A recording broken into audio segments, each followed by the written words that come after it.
Hello, friends. I'm Laverne Friesen, and thank you for being here today. This is True Emotion Dad, the podcast where we speak our truth with authenticity. We dive deep into real life stories, healing journeys, and the powerful lessons we've learned along the way. We explore all aspects of mental health, trauma, healing, and spirituality. But we don't shy away from the darker sides of our experiences. By sharing the raw and unfiltered truth, we aim to educate, inspire, and sometimes even offer a cautionary tale. I invite you to be gentle with yourself today as you listen. Some of the topics we discuss might activate emotions within you. I'm so glad you're joining us as we navigate this wild ride called life. Let's get into it. Our guest today is Jason Tuttle. He is a married father of two kids with multiple mental and physical disabilities, some of them very rare. He was a stay at home dad for 12 years until his son suddenly and unexpectedly passed away from issues related to his needs on January 28th, 2022. Since the day his son passed, he created a website, a Facebook blog, and community letters called Letters to Zachary on grief that details his raw, unfiltered, and open grief journey from a father's perspective. It is a place where men can feel vulnerable enough to share their emotion, empower women to help the grieving men in their lives, and see that it is okay to share vulnerability through his example. His community is open to all grievers. Welcome, Jason, and thank you for coming today. I'm very excited to hear your story, especially since I've read some of the letters you've written. Why don't you tell us how that all started? Well, first of all, thank you for having me on. I really appreciate it. So Letters to Zachary started out as a way to, I'm one of those people that when I have a lot of emotion or a lot of stress on me, I tend to hold it, and I tend to hold it in my shoulders and my back to the point that like it almost cripples me. Um, I'm the type of person that when I go to a masseuse, I say, I want a deep tissue massage, and they say, how hard? And I just look at them and say, how hard can you do it? Because I hold on to it that much. Um, but Letters to Zachary basically started as a mindfulness activity, per what my counselor told me, so that I could get all of the emotion that was just built up in me after my son had passed away. I grieved very hard for probably a year and a half after my son passed away. And it was the short story of it is I was on social media. I was watching like a Facebook reel or a video, and there was something in that reel. And honestly, I don't even remember what was in there, but something in there struck my attention that related to my son, either about his personality or maybe a medical thing, something to that effect. And when I saw it, like I doubled over because it was probably 9 months after my son. It wasn't even a full year after my son had passed, and I was just bawling, crying, just very emotional. Um, and I kind of regained my composure, and I literally just opened up a Word document and I verbally vomited on a page. And when I say that, I mean if I felt like I needed to drop an F bomb in there because that's how I actually felt in the moment, that's how I wrote it. And that's in subsequent time after that, that's how I've kind of sold it is, I don't I'm not holding back because I believe that people need to see the good, the bad, and the ugly of grief and a lot of other emotional things that we deal with in life. So that's kind of how Letters to Zachary started. Outside of right after he had passed, I went onto Facebook because we all know that Facebook has a group for everything. And I tried to find a grief group, and I found several, but as men, we all know that when you go into these emotion related groups, it's 99% women, and of the few men that might actually be in there, they're not real active. They're just kind of lurking, reading what's going on, and there's no interaction. And so there was a lot of frustration on my end that I wanted to find someone, maybe not who had experienced exactly what I had, but was kind of in the ballpark, and I couldn't even find that. So the running joke I tell people is the reason why everything was created was out of spite, just because I couldn't find it. And that's kind of how Letters to Zachary started. Man, it's beautiful. I have two children. One is a son, or one son, one girl. Mm-hmm. And I browsed your website a little bit, and I just kind of skimmed over some of the letters, and I found it hard because I tend to relate to other Mm-hmm. people's emotions, and just relating at the loss of a child was really hard for me because that's Mm-hmm. a huge loss. I don't think there's anything that that could mitigate that grief. Mm-hmm. How old was Zachary when he passed? He had just turned 15. He had been 15 for about 2 months. So he turned 15 the beginning of December 2021. He passed at the end of January 2022. Can you like what was your relationship with Zachary like um day to day? Well, let me backtrack just a small bit.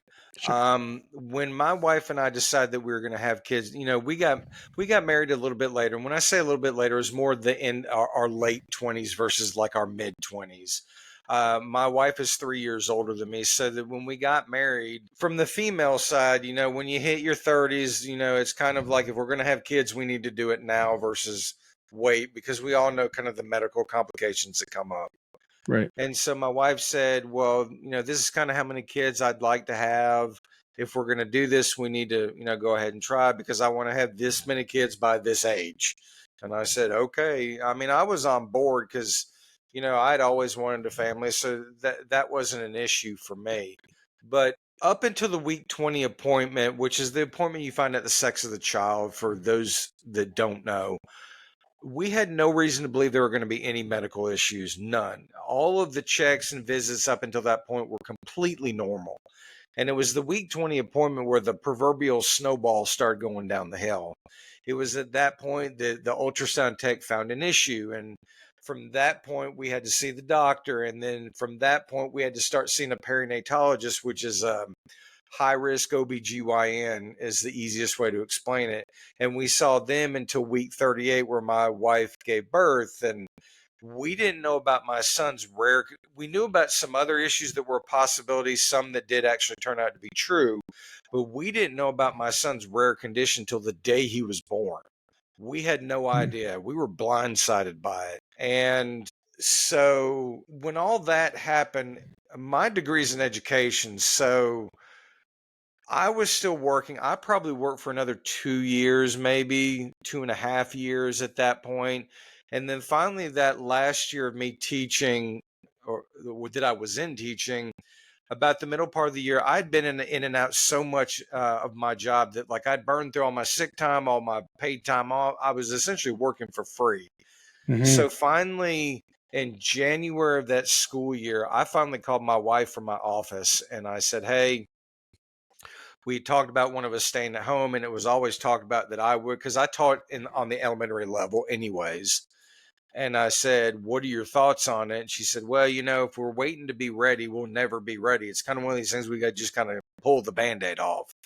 So literally the beginning of January, I went into my principal's office and said, hey, what are your thoughts on this? And she was just like, I mean, I hate to see you leave, but I understand it. And Yeah. so I told her that Wednesday, and by that Friday, I had resigned. It was that fast. I'm just one of those people. When I make a decision, I just go ahead and move on it. Right. And, from that point, I became a stay-at-home father. And my relationship was different from my wife's, in the sense of I was the stay-at-home parent. I did all the house stuff. I did all the medical stuff. I did all the, for those in the special needs world, I went to all the specialist visits, the IEP meetings, the hospital stays.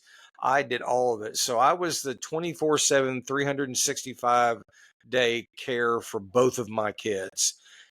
Now, one of the issues that both of my kids had were they were both nonverbal. So I had to Mhm. learn very quickly how to read nonverbal cues and just learn to read my kids in a way that maybe other parents don't. So my son and I had a very close bond because I could, as the years went on, I could get to a point where he would make a sound or cough, or I could tell he was getting sick before he actually got sick. And there was at least one time at the hospital that the ER doctor said, "I don't know how you did it." And I said, "How did I do what?" And he said, "We took an x-ray last night and his number was, say, 5.5, which was a low number for what they were doing. You decided," because he had said, "Do you want us to observe him overnight or do you want to take him home? We'll give you meds. You can come back if something should change." And I said, "No, I said, honestly, because of his history, I'd really, at least for one night, you ought to observe him." I said, "At least then I won't have to drive 60 miles to get back up here." So I did. And he literally looked at me and goes, "I don't know how you did it." And I said, "What did I do?" And he said, "Well, last night this number was 5.5. This morning it was 19." And he said, "You literally brought your son in and we took an x-ray literally as the pneumonia was in its infant stages forming in his lungs." He said, you couldn't have gotten him here any sooner than you did." And I said, "There was just a sound in his cough that I heard." And I said, "I knew that if I didn't get him up here, it was going to go downhill fast."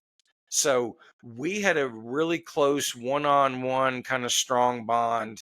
Now he and his mother had that, but I tell people our bonds weren't better than each other. They were just different Right. because of what my role was versus what his mother's role was. I have a lot of questions.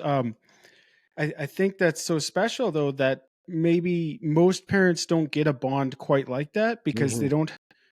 they're not required to be Hmm. that attuned to their Hmm. child. That's very special. I think I want to try to have a bond that close with my own kids. Hmm.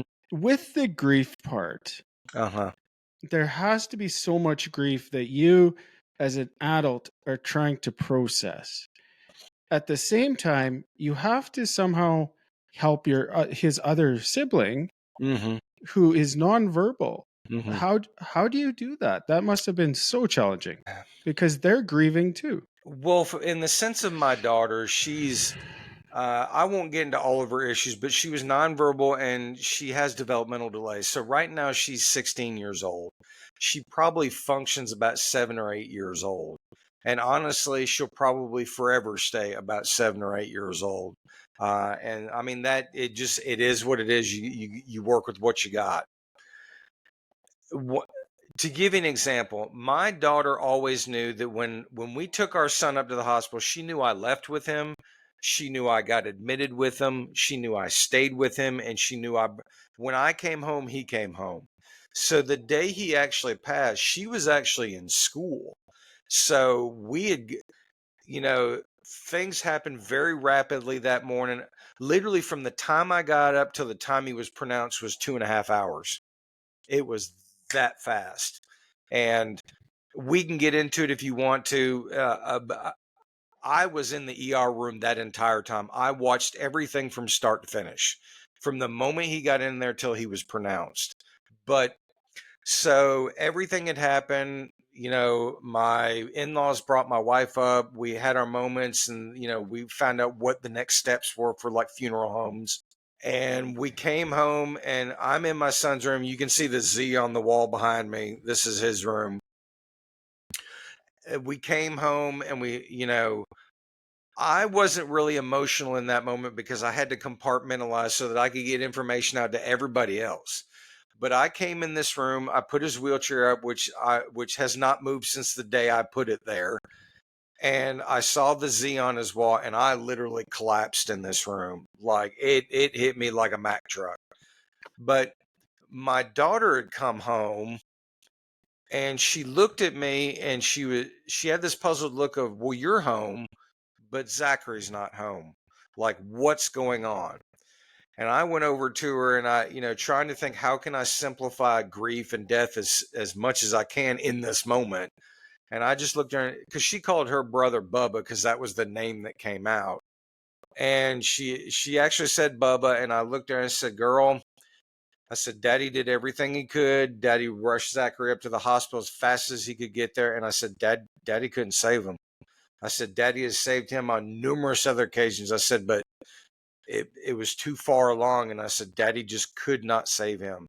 And so at least in that moment, I don't think she processed it. But as time went on, I felt like the more I talked to her about it, she was kind of getting it. For a while there, she was, in her own way, she was angry at me because I always brought him home. And I by no means I wasn't offended by that because that was the only way she knew how to process it. And even still to this day, she'll randomly call out for her Bubba. And my son was cremated, and he's in this kind of ornate, kind of small, like grandfather clock, and it literally sits next to her where she sits on the couch. And I'll walk over to her and go, "Girl, I know you don't understand this, but your Bubba is literally right next to you." And over time, she's kind of gotten better with it, and and the more we've talked about it, so I think she's, to the best of her ability, processed it, at least as much as she can. Mm-hmm. Um, as for me, I mean, it was certainly difficult because not only was I dealing with my grief and trying to help my wife through her grief and trying to get my daughter to understand it. I grieved hard for a year and a half, and probably that first year, I was internally very angry for a full year. Now, and it wasn't directed at anybody; it was more in myself than anything. First of all, I think doing this podcast interview from Zachary's room, I think that's an honor of him. Mm-hmm. And, thank you for that. Mm-hmm. I'm going through a range of emotions myself just listening to you Mm-hmm. tell your story. I know with some special needs, they have lower life expectancy, Mm-hmm. but you said with Zachary, it was completely unexpected. Mm-hmm. Did he have a lower life expectancy that you were aware of? No, his rare condition, there were three kinds. There was the kind that got his condition that didn't make it, like was born still, passed away in utero. Yeah. There was another one that had major complications that would make it to about 2, 3 years old. And then typically that group would pass away just because the complications were too much. And then you had everybody else, which is honestly the vast majority of them. Hmm. Now, for his rare condition, one of the side things that they have is they have like really bad kidney issues, like to the point of needing transplants. And fortunately for my son, up until he passed, we had no issues with.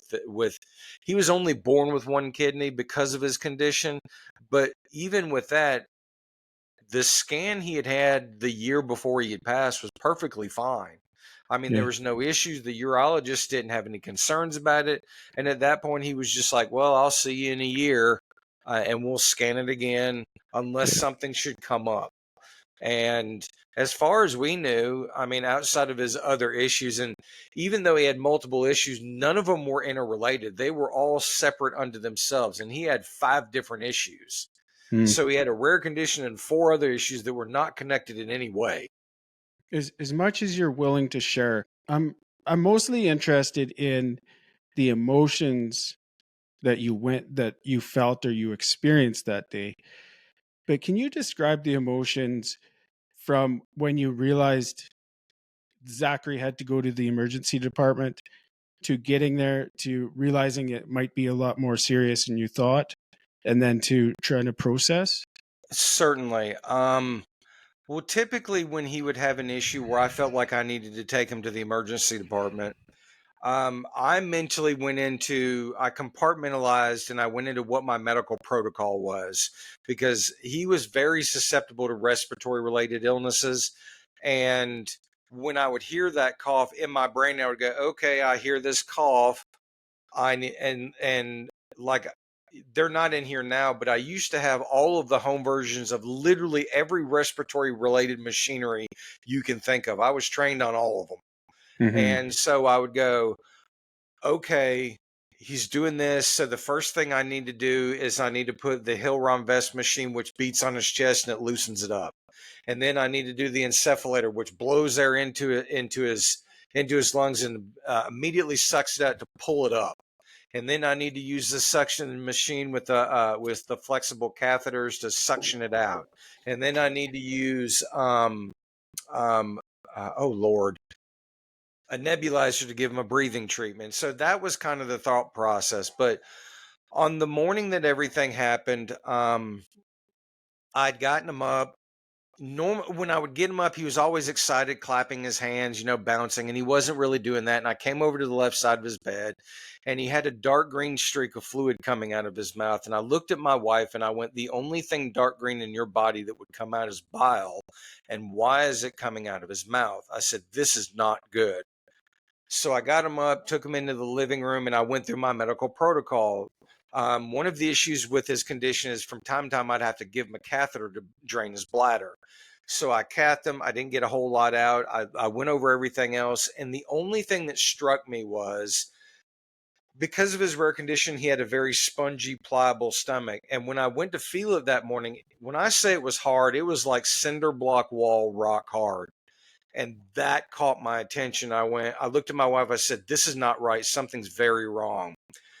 And in the brief moment, I went, what do I want to do next? And I mean, it took me probably 5 seconds, although in my head, it seemed like a lot longer.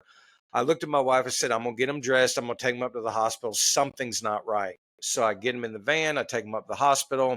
I'm doing 100 miles an hour up to the hospital. I get in, I park, I go to get his chair out, and I get him out, and he's really floppy. He can't hold himself up.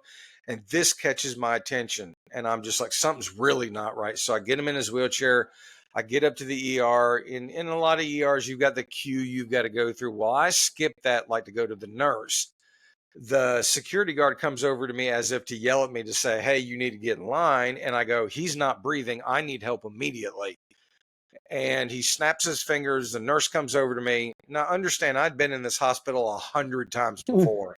Yeah. This was the first time I've literally from that point ran. The nurse said, follow me. And we ran as fast as we could into the ER to a trauma room.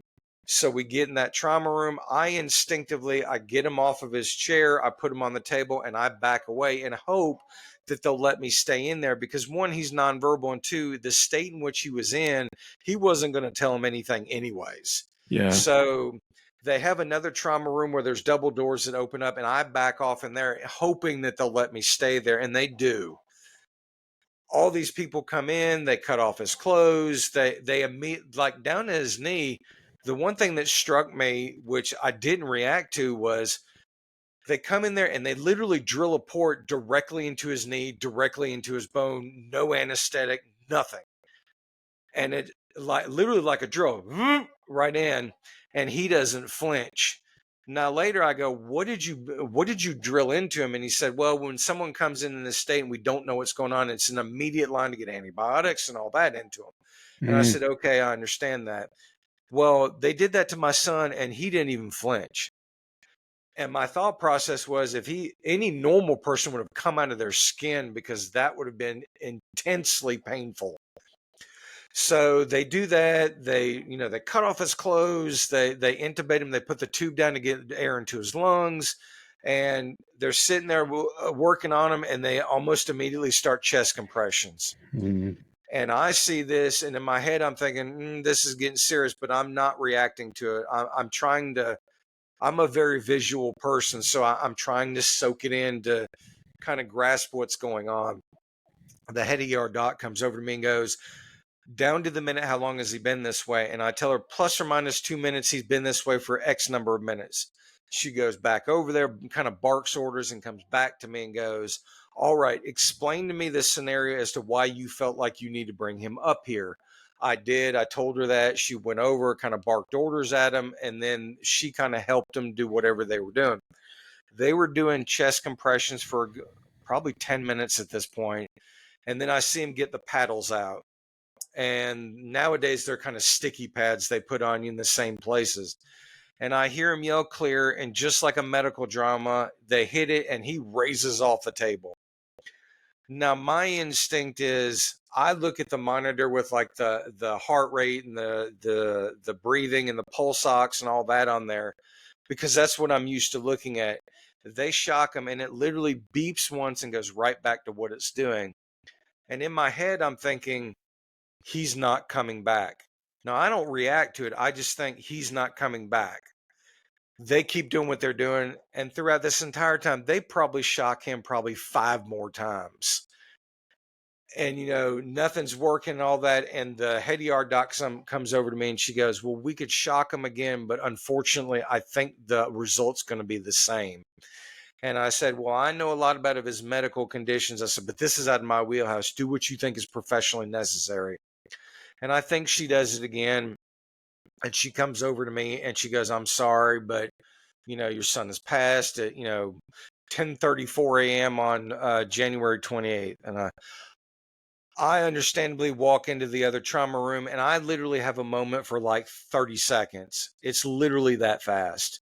And so I immediately regain my composure. I compartmentalize and I call his mother. Now, understand his mother's working from home at this point. She's working for a major company. All she's thinking is, I'm taking him up here. I'm going to get admitted. We're going to stay our 7 to 10 days, which is our average. I'm going to come home. I have to then call her and tell her that her son is dead on the table. And I will never forget the screech she let out. And, I tell people, I said, when you hear the sound of utter devastation, you'll know it. And that's what that was. So she regained her composure. And me being the male and kind of the traditional role, I went, message your boss, tell him what's going on, leave work, call your parents, have them drive you up here. This is the room we're in. And I hung up. I then called my mother, who had watched him several times. I'll never forget her sound. And I hung up with her. Now, as a side note, a couple of days later, my mother pulls me to the side and she goes, how soon after Zachary passed did you call me? And I said, 10 minutes. And she said, you're telling me that Zachary passed away 10 minutes before and you called me? She said, you were stoically and eerily calm when you called me. And I said, the issue with that was if I'd been a blubbering idiot, if you will, I wasn't able to get the information out to you to tell you what had happened. I said, I knew at some point it was going to hit me, but I was not about to let it hit me in that point because I had to get it out. As much as I wanted to be upset and grieving and mournful, I said, I just couldn't. So I did that. And then I talked to the care team and found out what my next steps were. And, people often ask me, they say, outside of losing your son, what was the hardest moment that day? And I said 2 things. I said, after he had passed and I was waiting on his mother to come up, I went to go touch his hand and I was by myself in that room with him. And I said, the speed in which his entire body got cold shocked me. Like it might have been 45 minutes. It was that fast. And I said, that's what I remember, as weird as it sounds. And I said, the other thing that I said, I had to take all of his cut off clothes, leave him naked on a table, and take his cut off clothes, put in his empty wheelchair, and wheel it through that hospital. And I said, I will never forget that. I said, that was the hardest walk I have ever had to do. Without a doubt, man. Holy smokes. Yeah. I feel that pain. I can't imagine watching that. I can't imagine.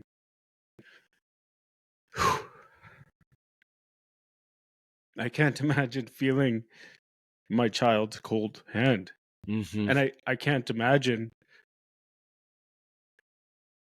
leaving the hospital without my child. So thank you for sharing that. When did the grief hit you? I had told you a few minutes earlier the first time I walked back into his room, that was the first time it actually hit me.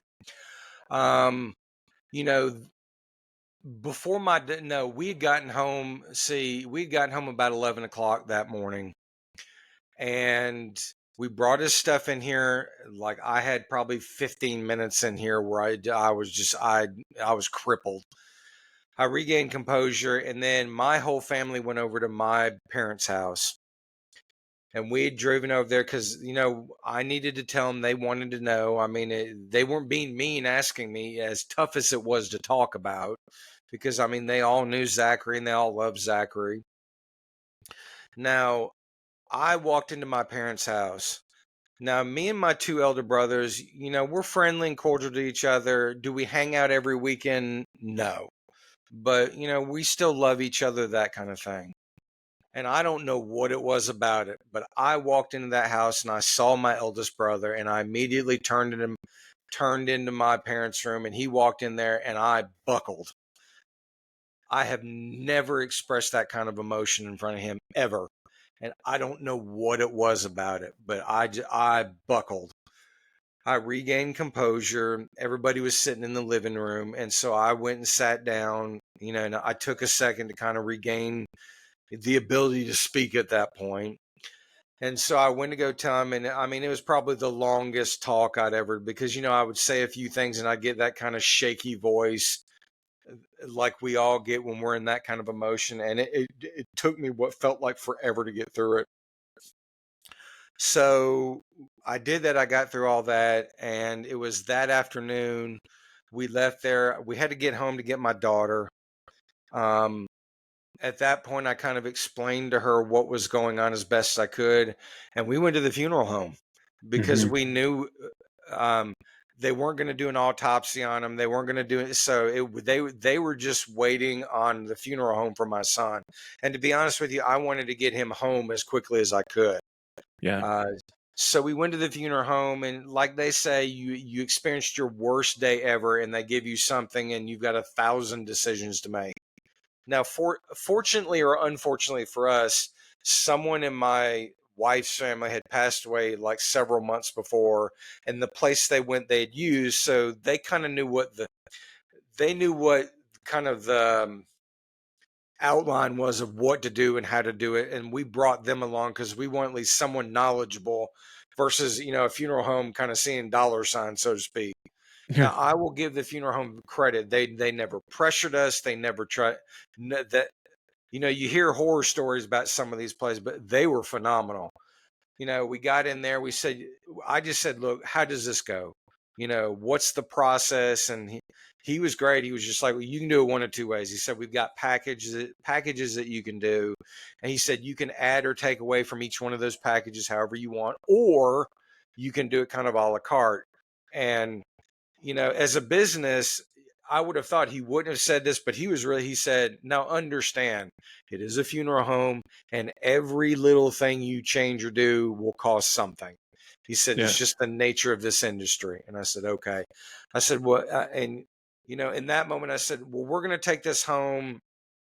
We're going to come back tomorrow. We'll make a decision tomorrow. I said, I'll sign on the dotted line tomorrow. I said, I just can't do it tonight. Okay, wonderful. And that's kind of what we did. Um, that's kind of how that next almost 24 to 48 hours went for us. Mm-hmm. Did you find that you were kind of in a state of shock for the first 2 weeks, month, whatever? The biggest thing that I was dealing with that my wife pointed out to me that I later on accepted was I was dealing with PTSD from watching my son pass away.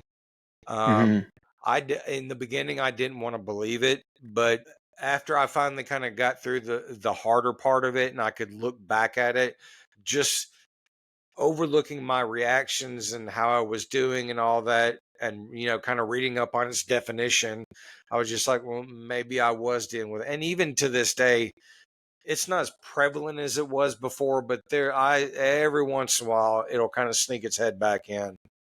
Yeah, absolutely. I've experienced grief in my life too. And I'm just going to use the example of, say, a relationship breakdown, right? In which it seems unfair to compare it, but, Mm-hmm. um, so when you have a relationship end, Mm-hmm. and there's that stage where you go through your grief, Mm-hmm. and every little thing reminds you of your former partner, like Mhm, your favorite restaurant or, mhm, whatever it might be. With a child, literally almost everything is mhm. a reminder. Yep. And how does that, like, I don't even know how to ask the question, but like, what was that like for you? And how did you start processing the grief?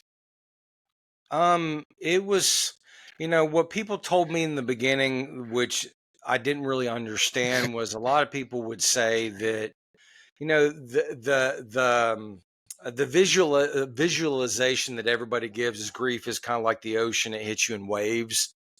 And I typically will tell people grief is like a hurricane. Initially, those waves batter you to death and want to drown you. But eventually, after enough time, you'll get through it and you'll hit the eye wall. And then all of a sudden, it gets clear. It goes away for a little while, and you think you're in the clear. But you also know that the other side of the storm's coming and you're going to get battered again. And that's kind of how grief does. Now, grief is forever there. It's a lifelong journey. We'll always have our moments here and there. In fact, I had a couple of moments last week dealing with just some grief issues. But like what I tell people is once you get through that initial hurricane, the the frequency in which the waves hit gets a little longer and a little longer and a little longer is kind of how it works out. Will you sometimes have some rogue waves? Sure, certainly. But that's kind of how grief goes. As it relates to just things reminding me, it was difficult. Definitely that first 6 months to a year. A little less after that, although I was still grieving pretty hard for a year and a half. Um, I mean, it was the one thing people told me, and I tell people, grief is just so random. And one day I'll look at this picture and I'll smile. And then Mm. another day or later on that day, I'll look at this picture and it'll bring me to tears. And grief is weird that way. So the way I dealt with it is what kind of a lot of us do. I had moments where I didn't want to go out, I didn't want to deal with people, I wanted to lay in bed, all your traditional signs. And I never lashed out at anybody, but there were a lot of times that I would internally lash out at people. Like I'd be in line and somewhere, and a parent would get onto their child about something. And in my head, I'm sitting there thinking, well, at least you have your child to get onto. You need to have a change of perspective, Mm. something to that effect. Um, Now, like with you and I or online on that, I'm very open, but like personally out in public, oh, I'm very reserved. And I know it doesn't seem like it, but in these four walls, yeah, I'll talk about it all day, especially in the beginning. But you deal with it kind of almost like what AA teaches people, one step at a time. Yeah. And that's just I tell people the only goal that you have to be concerned about that first 6 months to a year is moving forward. And what I mean by that, even if it's a millimeter at a time, you're still moving forward. Because eventually, after enough time, you're going to look back and go, wasn't I way over there? Well, you were, but you were still moving forward. And so that's kind of how I dealt with it. Whatever moving forward meant, as small as it was, even if it was going out for just a brief time and then coming back, is Yeah. kind of how I dealt with it. You had said earlier that your therapist, I think, had Yes. suggested writing or Yeah. journaling. When did you realize that you wanted to, or maybe should, go to therapy? Oh, I've always been a proponent of therapy. The irony of therapy was not 2 weeks before my son had passed. I'd literally called my therapist and said, "Hey, I think we've run through this season of therapy. I'm going to stop. I don't have enough to like speak for an hour."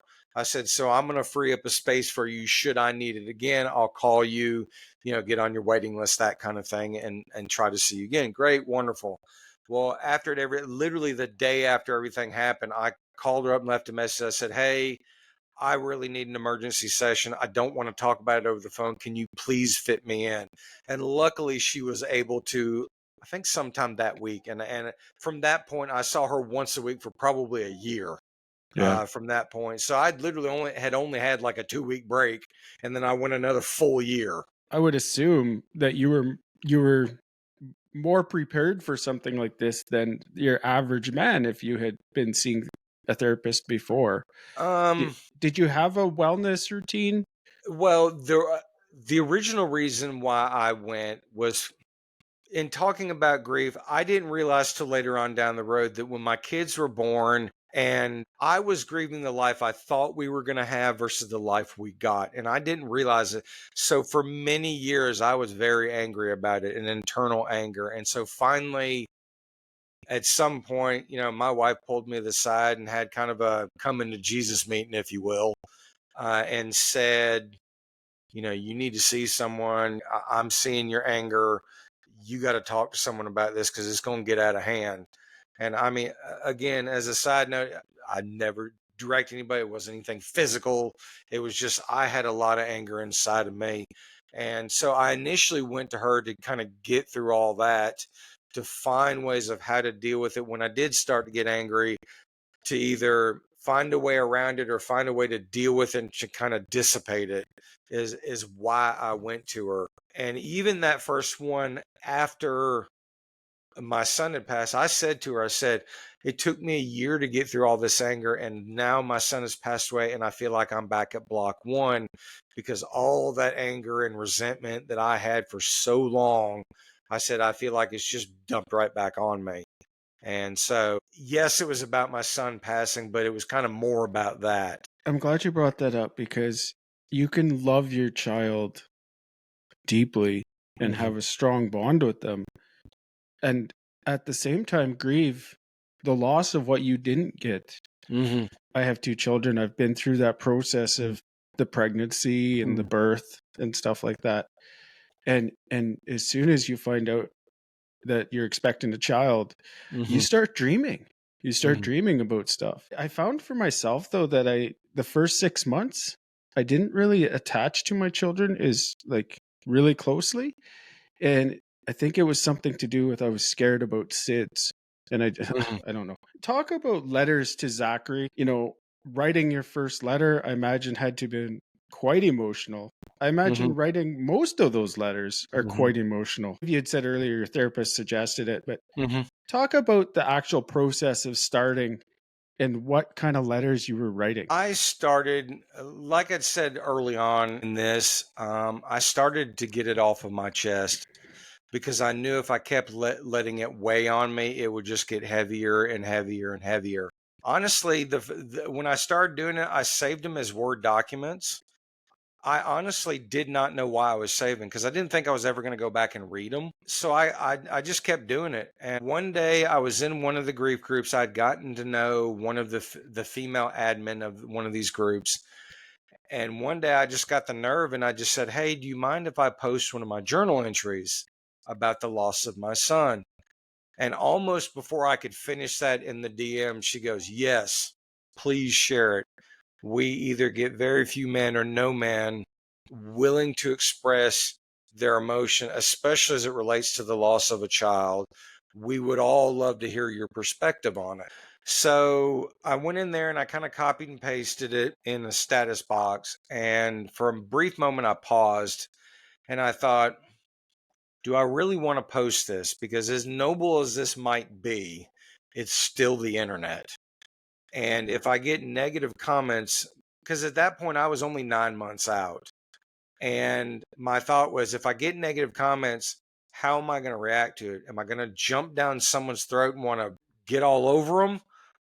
Is it going to bother me? Is it not going to bother me? How am I going to react to it? Am I in the mental state to be able to do that? And I thought for a minute, and I found in my own style, I just kind of went, screw it, I'm going to do it anyway. And I posted it.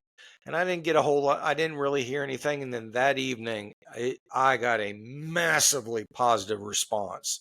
Like just all these positive comments started coming in. And I had this, I'll never forget it. I had this one woman come in, I think she'd lost her child. And she goes, "We don't know each other. We've never talked. We've never crossed paths." She goes, "I have never told anybody how I felt. I've never expressed how I felt deep down inside." She said, "I just read your letter." And she said, "This is exactly how I feel, word for word." She said, "You could not have expressed it any better of how I feel." And I said, well, I appreciate that I wrote something that resonated with you. It's inspired by my son. And I said, this was my deep kind of inside guttural feelings that I'm feeling in this moment. And I'm glad you could relate to it. So for weeks, I would post a letter in there, and I would always get kind of this response to it. And anytime you're online, you do something that people start responding to, you start getting well, have you thought about doing a podcast? Have you ever thought about writing a book? All those responses. And I was polite to him. I said, hey, I just don't know if I'm in the headspace for that. I don't know if I've got the time for it because, I'm also working a full-time job. And I don't know. And someone, it's always the last comment, but the last comment was, have you thought about doing a Facebook page? And I said, well, what's that? And they're just like, imagine any business, you find them on Facebook and it's kind of the page that advertises them. I said, yeah.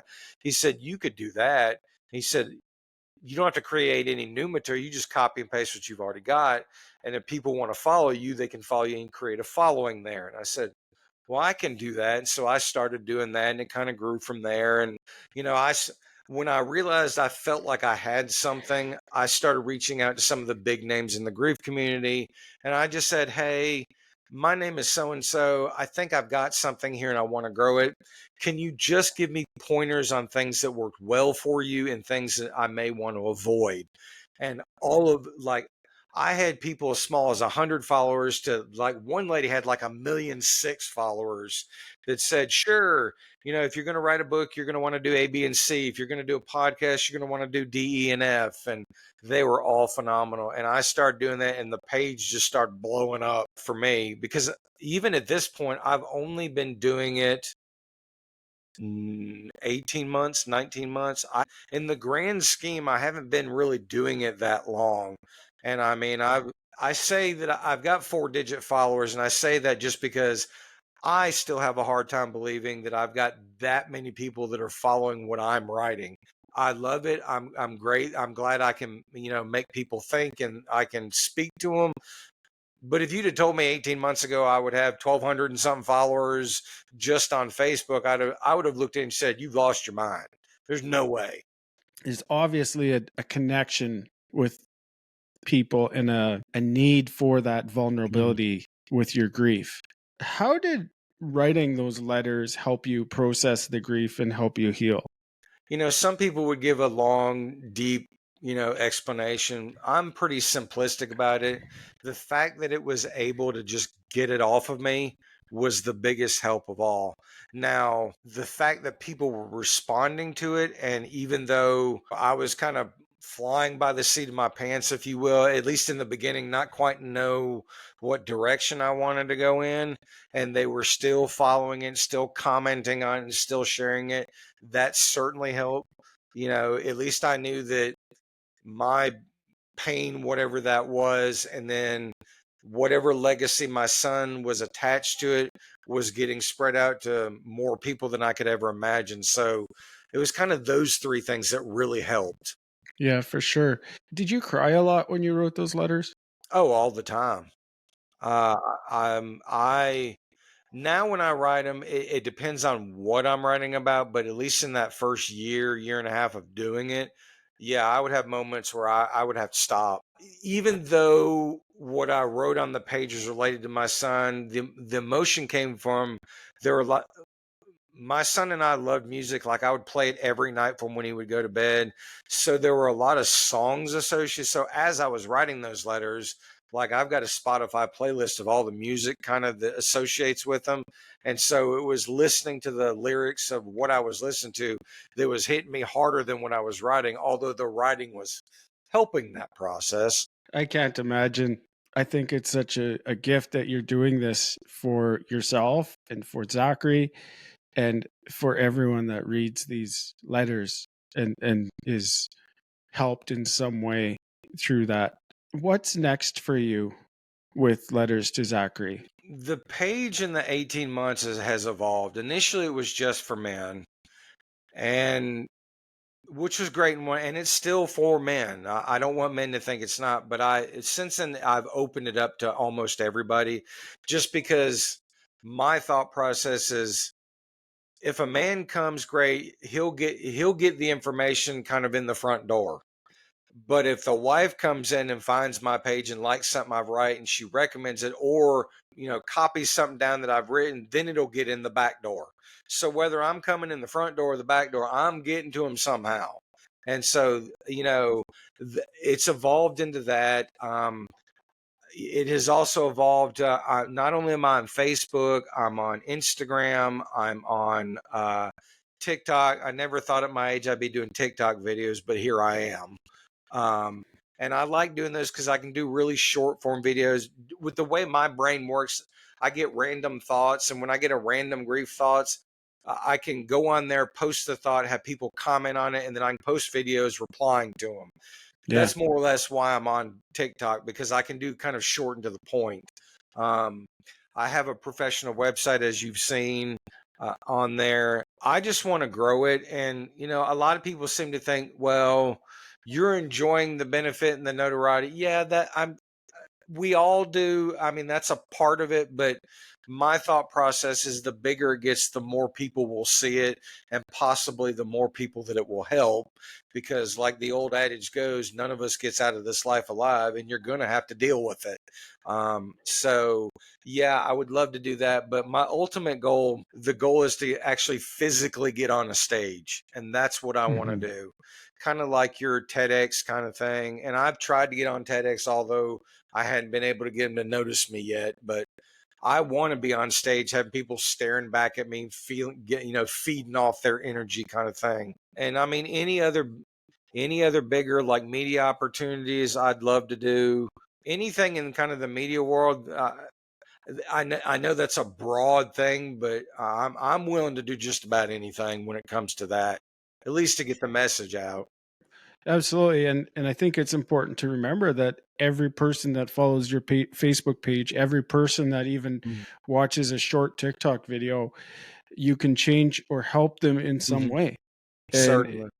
and especially as a man talking about grief, Mhm. there's not a lot of guys doing that, especially as vulnerable as you are. What do you think your biggest lesson would be from all of this? Like you just said, I can literally count on one hand the number of active men that kind of do similar stuff to what I do. There's probably 3 or 4 that I know of that do that. So, what I want to portray as what I've, I at least tell men being vulnerable and open is not detrimental. I know what we're taught, especially if you're my age. I'm Generation X. I'm 48 years old. I know what I grew up being taught and kind of the social and societal hurdles that we all have to, overcome. But it's not detrimental to open up. It's your God-given emotion. You were given that emotion for a reason. It wasn't there to hold it in. So if I have to be that guinea pig and possibly take some negative criticism because I'm doing it, if it will help others to see that it's okay to do it, then so be it. I mean, I've got a thick enough skin that doesn't bother me, so yeah, I try to tell a lot of men that it's not detrimental. The other thing that I have learned is in this grief journey, unfortunate as it is, you start learning who the real people are in your life. Because before grief, at least on social media, I was connected with 300 people. After everything had happened, I probably had a handful that actually responded. And one day I just decided, like on my Facebook account, now these are all local people. I'm not saying they're all over the world. These are people that, I could run into. And like one day I got a wild hair right after my son had passed, and I literally deleted all 300 but like 5 people. And I looked at my wife and I said, I'm going to see who reaches out to say what's going on, as if to say, hey, we were connected. Why are we not connected anymore? And of those 300 people, 10 actually reached out. And from that point forward, all those people, I was just like, nope. You can ask all you want. You may not have said something, but you showed your cards. I know I acted surprised there, but I'm not really that surprised because there's a lot of emotionally unavailable people out there, but there's also a lot of people that are just bury their heads in the sand. Did you find that there were people that you spoke to in person that couldn't handle your grief? Like they couldn't handle being around it, I guess. Oh yeah, all the time. Now, the unfortunate part that someone comes up to me talking is because my son was nonverbal. I got very good at learning nonverbal cues. In fact, my wife to this day hates it because she'll be upset and I'll go, I know you're upset. Why don't you just go ahead and tell me she stop doing that? And so there were numerous occasions people would ask me how I'm doing, and I wouldn't give them the long version, but I would give them a little more elaborated version. And I could almost immediately see those that were not interested, they'd get the deer in the headlights look, and I could see them tuning out. And I finally got to the point where I would tell people, if you don't really want to know, I won't be offended, just don't ask. I Yeah. said, because I don't want to waste my breath if you're not going to do it. If you truly don't care, if you ask me and you tune out, that's only going to irritate me. I'm telling you right now, I'm being upfront with you. If you don't really want, I said, no, I'm not going to talk your ear off unless you want it. Yeah. I said, but if you're genuinely asking, I'm going to give you a genuine response. And then on those days that I don't want to talk about it, I'm going to tell you, I don't want to talk about it. Let's talk about something else. Yeah. And yeah, I ran into it all the time. In fact, the one story that I tell all the time is my brother-in-law, of all people, he was working on a government contract and he had come back. He was out in the Marshall Islands, way out in the Pacific Ocean. And he had flown back in for a short while to visit with family. And he wasn't there for the funeral. And I mean, we understood because he was 8,000 miles away, kind of thing. He came in, my wife went over to him and wanted to tell him about Zachary's funeral. And his response to her was, "Oh, I've already heard about that, but you've got your daughter, right?" My wife told me that, and I said, "I'm glad he didn't say something to me because I said I would have lost. I said that would have been the point we'd have gotten into a fist fight." I said, I would have, for lack of better ways, I would have said, "You self-absorbed, egotistical sob." I mean, I've gotten some comments like that, and I mean, the overwhelming thing people say, well, people don't understand or don't know how to process it. And I go, well, I get that. But if you're asking me about it, you need to be somewhat prepared about what I'm going to say to you. Yeah. If you can't handle it because of whatever your hangups are about grief and death and all that, that's not my problem. So No, if you ask me about it, you better be prepared. I agree. And saying that you still have your daughter, Mm-hmm. that's a pretty Yeah. that's a pretty tone deaf comment. What is one piece of advice you would give to anyone that is going through grief, or, we're all going to experience it sometime or eventually. What is one piece of advice that you would give someone? That can be a loaded question. That's the point. I'll give it kind of in two short parts. The first thing I would tell people is grief sucks, is terrible. All those things you can imagine about, yes, it is. It's a lifelong process. It's tough. It's difficult. There's a reason why there's people that I know that are farther out than I am on the journey and are still just as grieving as they were months after it. It's definitely a lifelong process. Don't think there's anything wrong with you or you're doing something wrong because you're doing it 6 months, a year and a half. All of us have done it. Some have done it longer. So I would say, don't think there's anything wrong with it. You were meant to love your loved one for the rest of your life. It's okay if you grieve for a portion of that. The other thing I tell people, especially that are farther on down the road, they're probably still dealing with it. Now, I'm going to say this not as an egotistical thing, but a quote I came up with myself that I kind of live by is, though I strive for the mountaintop, it is the valley in which I live. And what I mean by that is, we all want to be on the summit, seeing everything in the grandiose and the views and all that. But the reality is we all live in the valley. We deal with the hardness of the valley. However, it's dealing with that adversity in the valley that gives us the strength to climb the mountain. And Are we going to stay up on top of the mountain the whole time? No, I've been knocked off several times and I've had to reclimb back up that mountain. But don't be upset that you're living in hard times, because it's those hard times that prepare you to make that journey, is what I tell people. And that's kind of what grief is. It's a journey. You will have high moments, you'll have low moments. Low moments are the valley, high moments are on the summit. So it is what it is. Absolutely. I agree with that 100%. Where can people find you if they want to read some of these letters and learn more about what you're doing? And yes, I will post all the links in the show notes. They can go to letterstozachary.com, and Zachary is spelled Zachary. And I only make that distinction because around here, some people spell it with an E versus an A. So it's letterstozachary.com. On there, you'll find kind of the mission and vision. You'll find, I think it's the third section down, you will find literally every entry I made that first entire year on there. And I've got prose and poetry and other things in there as well. So if you really want to read kind of the deep, emotion filled, I did that for a purpose. Now I've got much more than that. I've got a 2-inch binder by my feet of a heck of a lot more, but I wanted at least that so people could get an understanding of that first year. You can see media appearances. I am published. I have a grief coloring book that I have published.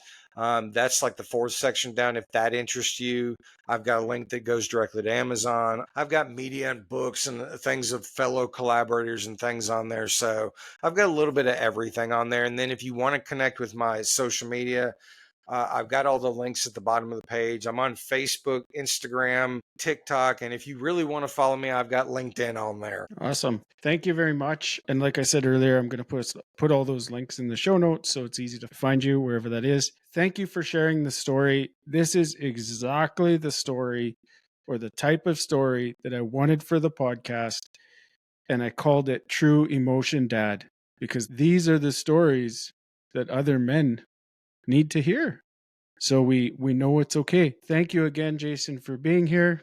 Thank you to all the listeners. Thank you so much for joining us today on this crazy ride we call life. It's an amazing ride.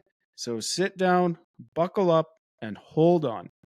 I'll see you on the next one. And as always, much love, Laverne.